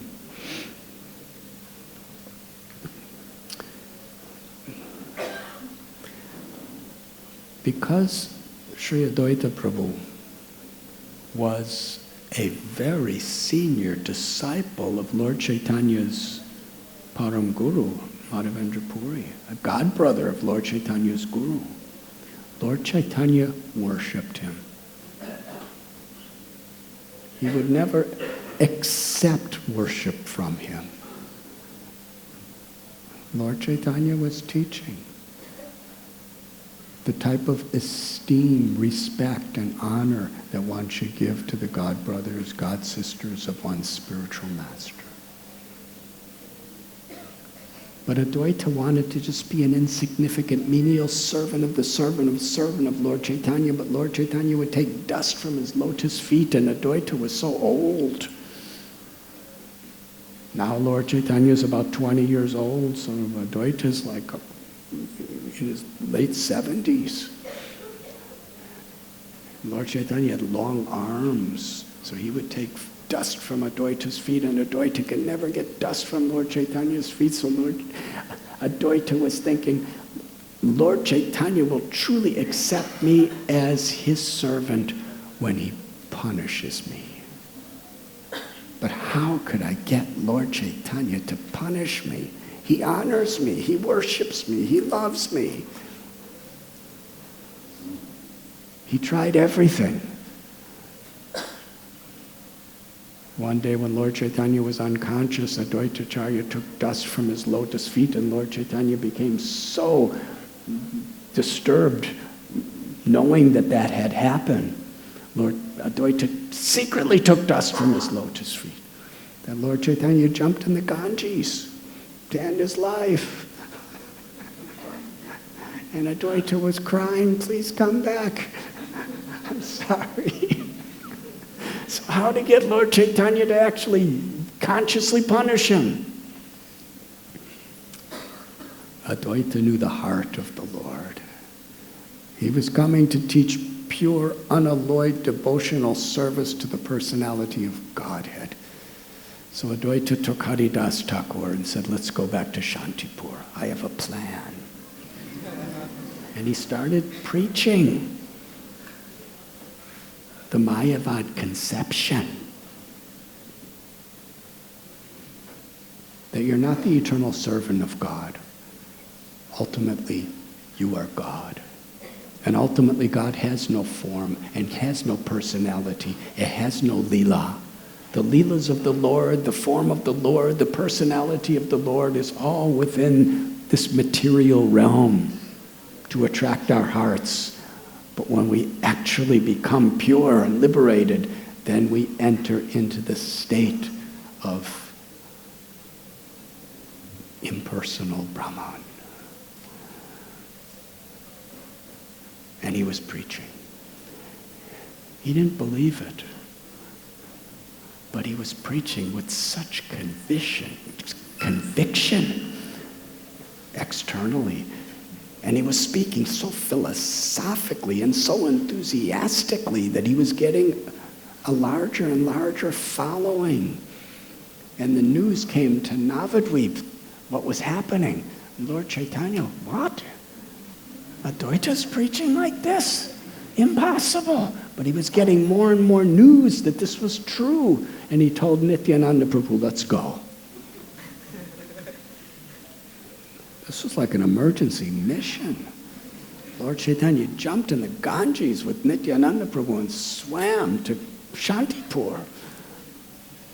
And they came out of the Ganges soaking wet with water, and Advaita's house was right in the bank of the Ganges, and Advaita had it all arranged. There was a large following of his students, and he was speaking this Advaita philosophy.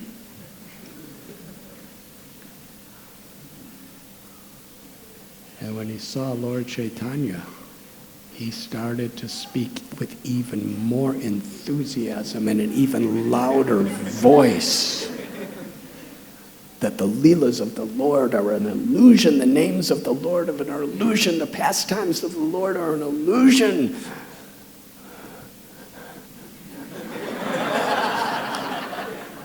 Lord Chaitanya looks at Lord Nityananda. Do you hear what he's saying? Lord Chaitanya's eyes start glowing red with anger. And when Advaita saw this from a distance, with even louder voice and more enthusiasm, he was preaching this message. Lord Chaitanya ran up to him, took him off of his seat, and started slapping him in ecstasy.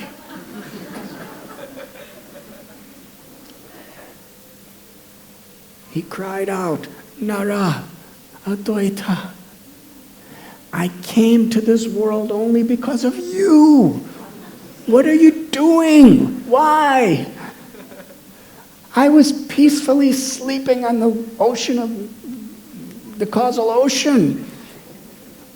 And I heard your loud calls. And I felt your tears and your compassion to everyone, to teach pure devotional service, prema bhakti in this world. And I came to this world to teach pure devotional service only because of you. And now that I'm here, you're preaching just the opposite. What are you doing? Who are you?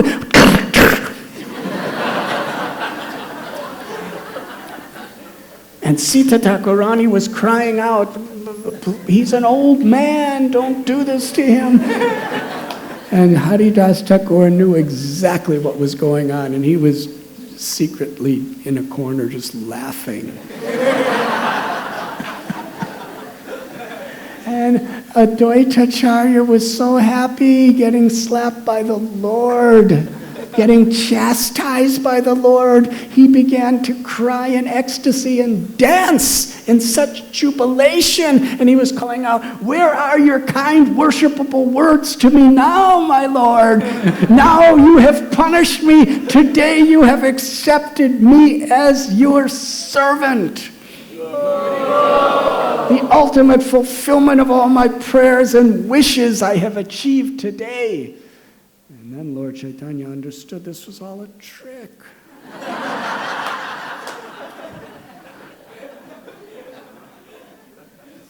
And he became embarrassed. And he started again worshiping and honoring Advaita Acharya. But Advaita Acharya said, it's too late.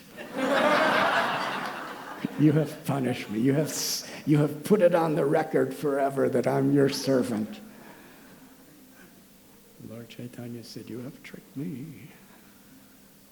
This was their love. One time,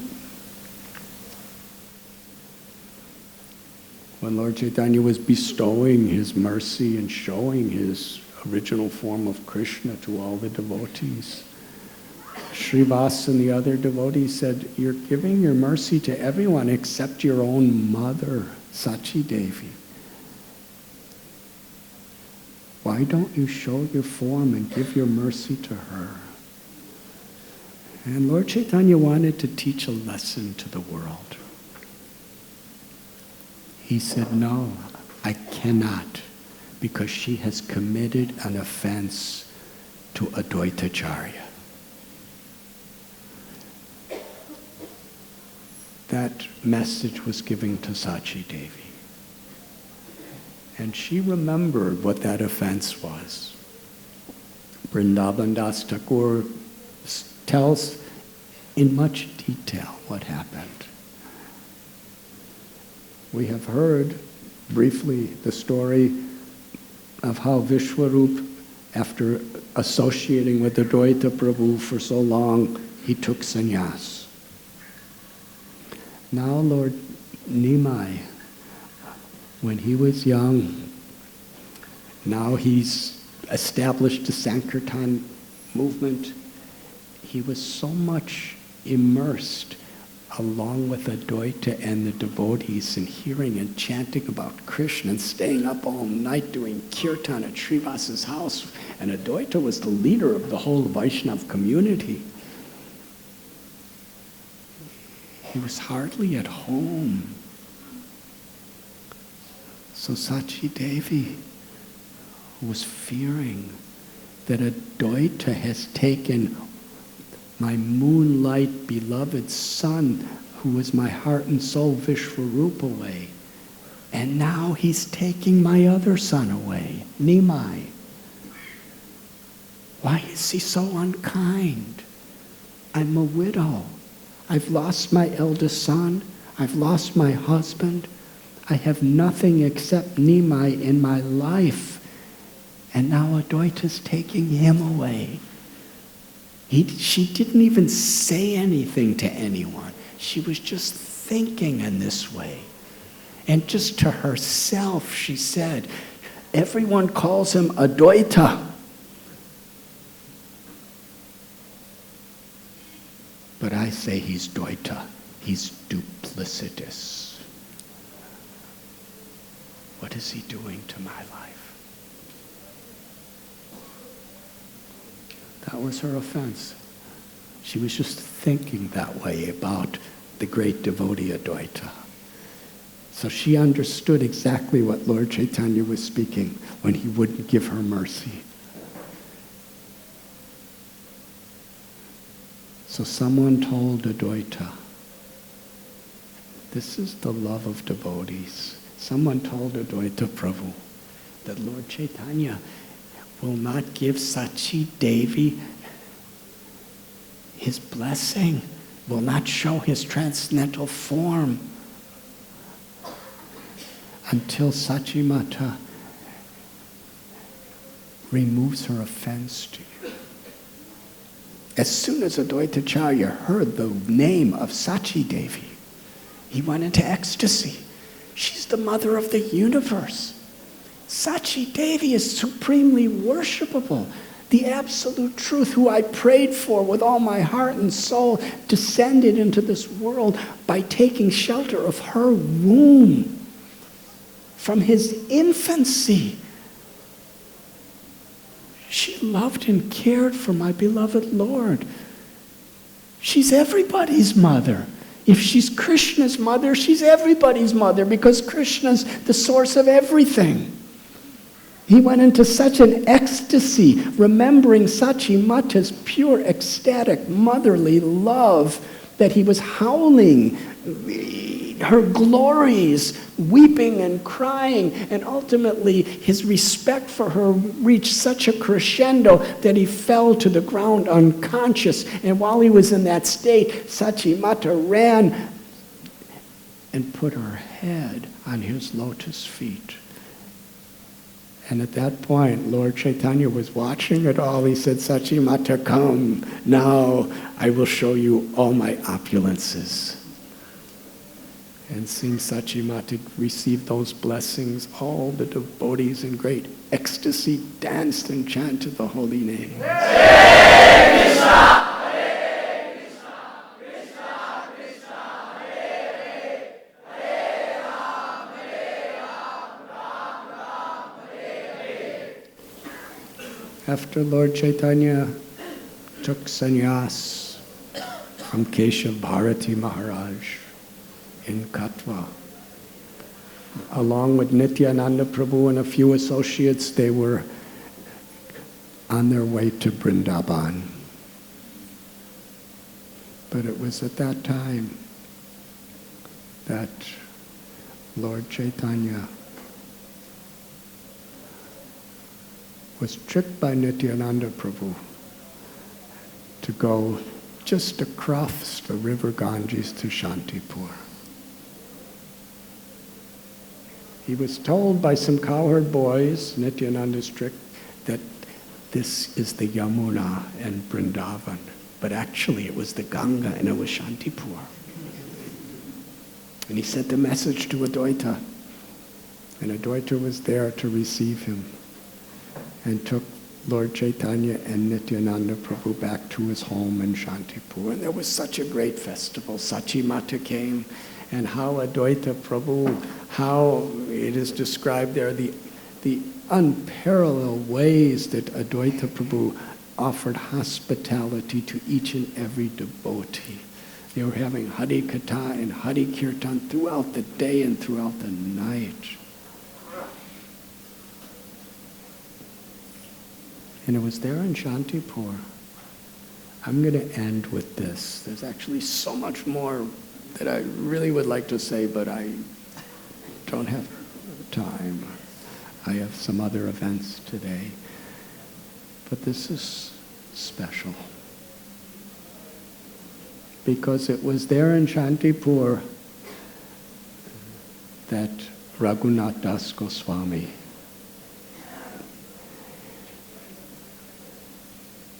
his father and uncle were very great devotees of Sri Advaita Prabhu.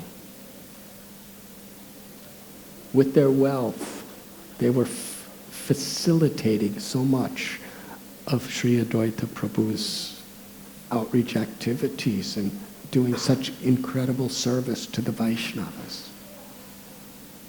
So when their son, Raghunath, came to Shantipur to meet Lord Chaitanya, it was very difficult because there were so many devotees. But Advaita had such deep affection for Raghunath. He would directly, the plate that Lord Chaitanya took prasad from, that was cooked by Sachi Mata, he would give that prasad to Raghunath Das Goswami. And he personally brought Raghunath Das Goswami in to meet Sri Chaitanya Mahaprabhu, arranged the interview personally. And it was there that Raghunath Das Goswami completely surrendered his body, his mind, his words, and his life to the service of Sri Chaitanya Mahaprabhu.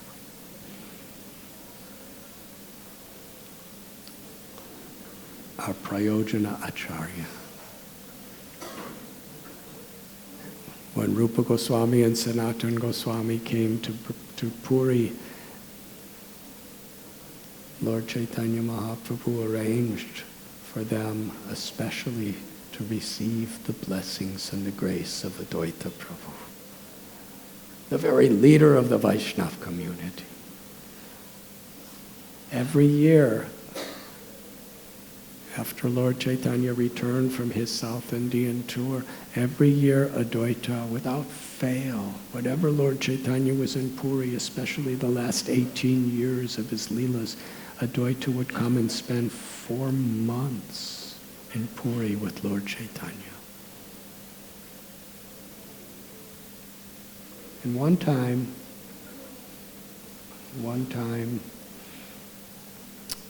Lord Chaitanya was invited by Advaita Acharya for lunch at his house.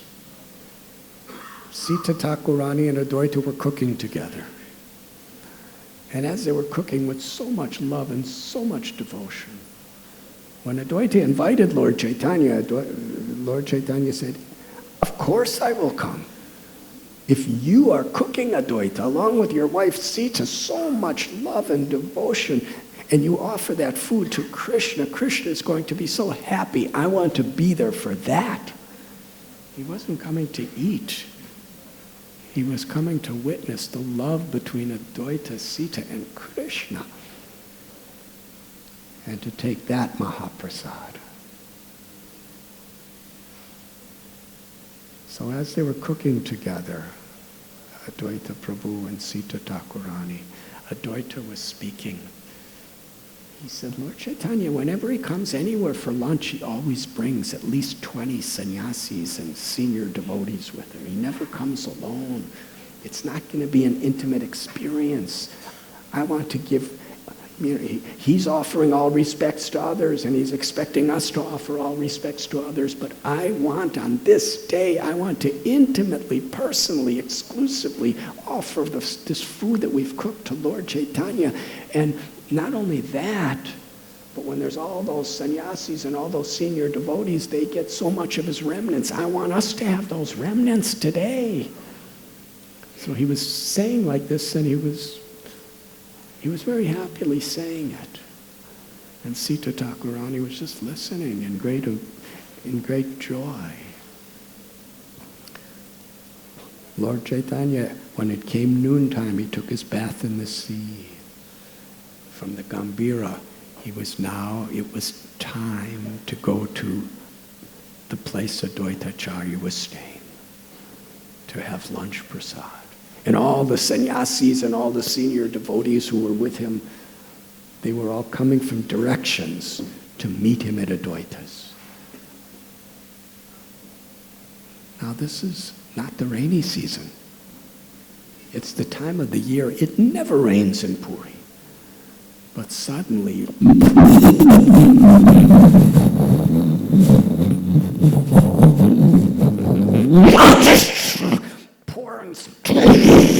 torrents of rain were and pouring and pouring, and it became cold, and there were hailstorms and winds, and nobody could move. Nobody in Puri could go outdoors. It was too much. So all the very senior sannyasis and other people who were meant to go with Lord Chaitanya, they all had to stay wherever they were. They couldn't move. It was such a downpour. But at Advaita's house, there was no rain. And the Gambhira, there was no rain. And the path from the Gambhira to Advaita's house, there was no rain. So Lord Chaitanya comfortably went. And when he came there, he came all alone. All the others were yearning and longing to come, but they couldn't leave. And Advaita was so happy, he washed Lord Chaitanya's feet, and he gave him a nice seat, and he started offering him these incredible preparations of Mahaprasad that were, and Lord Chaitanya was enjoying it immensely, the love of Advaita and Sita. And Advaita was so happy, he was bringing him more and more and more. And Lord Chaitanya was eating more and more and more just to make Advaita happy. And then Advaita, in ecstasy, he couldn't even control himself. He began to offer a beautiful prayer that was spoken by Indra to Krishna after the Govardhan Puja Lila, where Indra's saying, "You are the Lord of my life. You have purchased me. I am yours."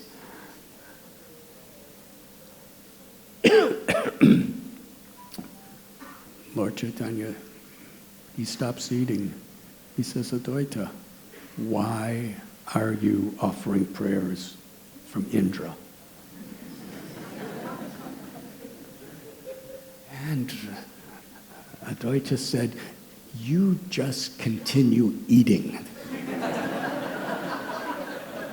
Nothing to discuss in this matter. You just keep eating more." And he kept giving him more and more and more. And why are you saying, I know why you're saying this, Lord Chaitanya. I know why you are citing the prayers of Indra. It was your will that Indra sent this rain. Even Brahma and Shiva and Yamaraj hold your orders on their head. You are the Supreme Lord. Whatever you desire, you have manifested this entire cosmic manifestation. Indra is your eternal servant. If you desire for Indra to make it rain, then it's because of you it rained. And now I know everything. It's clear. You made it rain like this just so that no one would come here with me, so I would be all alone with you. And Advaita was clapping his hands and saying,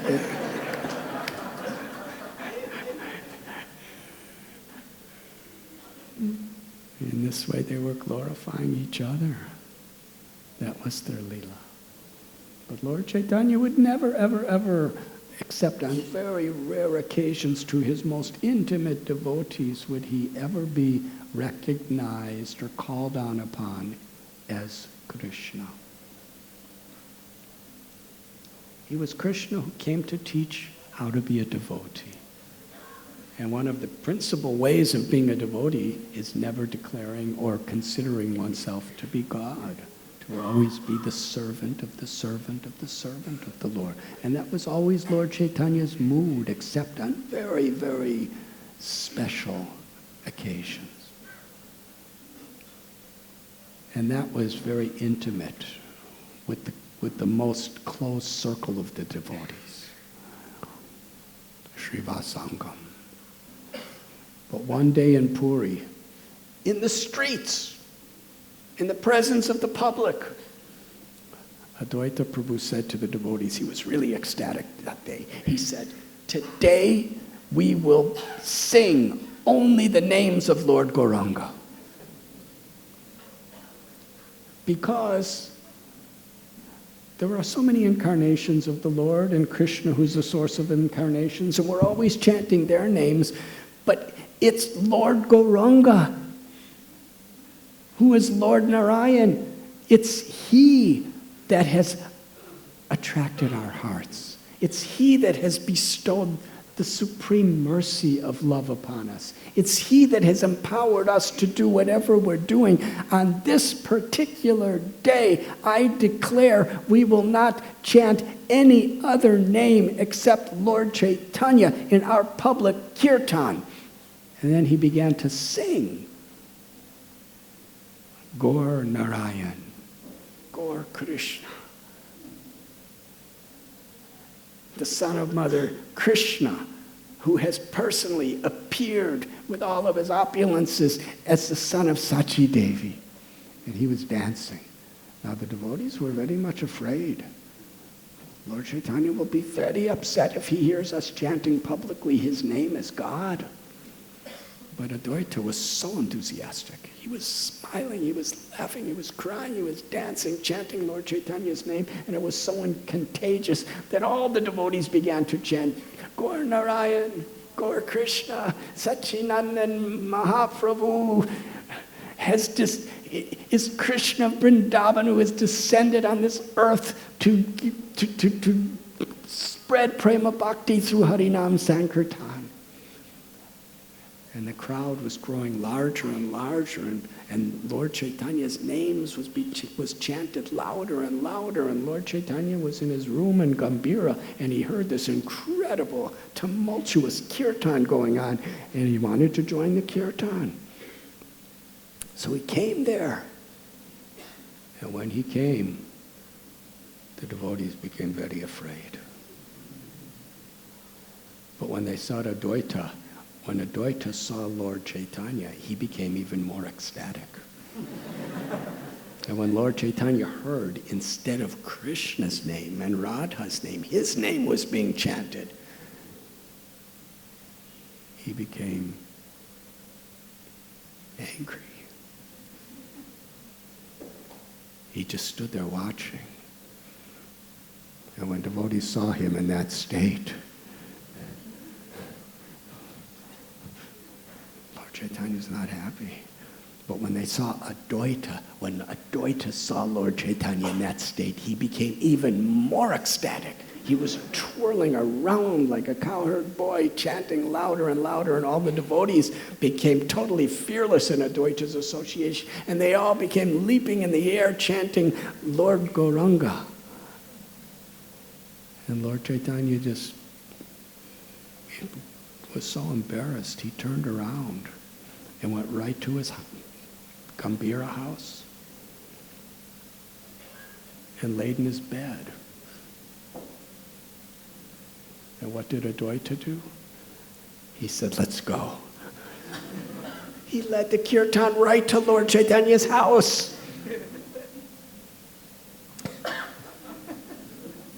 And they were tumultuously chanting outside of his house.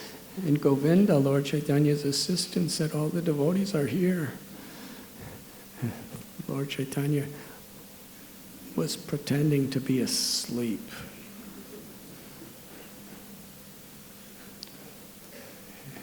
And then he woke up to Govinda and he said, bring him in here.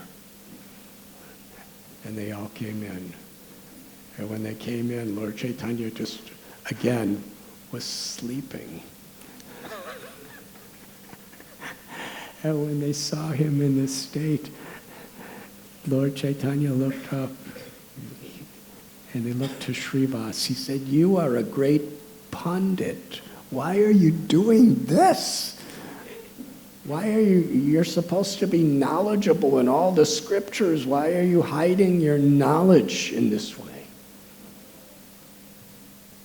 And Srivas said, it is not me that is hiding. It is you. But you can no longer hide. And then Srivas put his hand up into the sky. Lord Chaitanya said, what are you doing putting your hand in the sky? Srivas said, I'm blocking the sun. The sun cannot give any light anymore because I'm blocking it with my hand. But can I do that? Can anyone block the light of the almighty sun with the palm of their hand? It's not possible. So similarly, you cannot hide your supreme opulence, as your supreme, all-merciful nature, as the absolute truth, the personality of Godhead, Krishna. You can't hide it anymore. Look, there are thousands and thousands of people now all over Puri who are chanting your holy names.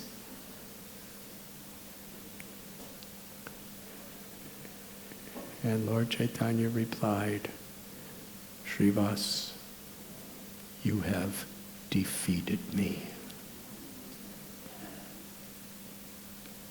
The greatest joy of Lord is to be defeated by the love of his devotees. Advaita Acharya, Srivas Thakur, Nityananda Prabhu, Haridas Thakur, their whole lives, their souls, their everything were showing their love for Lord Chaitanya by sharing that love with the people of this world. And one who does so defeats the Lord by the Lord's own sweet will.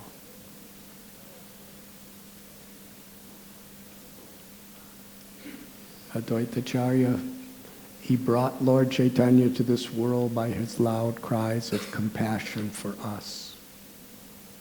And when the Sankirtan movement was established and Lord Chaitanya fulfilled both his internal and external purposes of coming to this world, tasting the sweetness of Radha's love in the Gambhira, establishing the Sankirtan movement, which in time would spread to towns and villages throughout the world. Parama Karuna Pahundui Jananitai Gaurachandra. Through Damodar Pandit, Advaita Acharya sent a very mysterious, mystical poem to Lord Chaitanya, which was basically telling Lord Chaitanya, you have fulfilled everything that I called you to do in this world. You have fulfilled your purpose. Now, as you like. And when Lord Chaitanya received that message, he understood, my beloved devotee who brought me to this world is now giving his blessings so I could leave this world. That is the power of Advaita Acharya's love, his compassion. Srila Prabhupada explains when he was a little boy, he was in a drama. And in the drama, he played the role of Advaita. And Prabhupada said everyone in the audience was crying. They were weeping.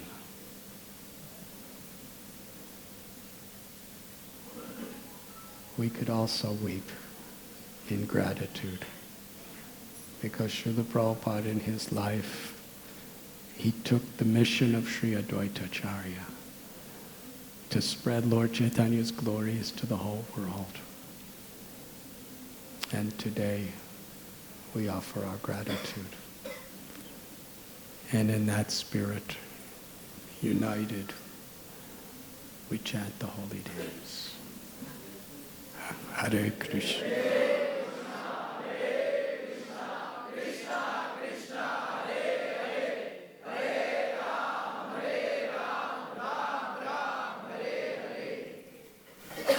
Srila Prabhupada ki jai. Thank you very much. RG Media YouTube channel.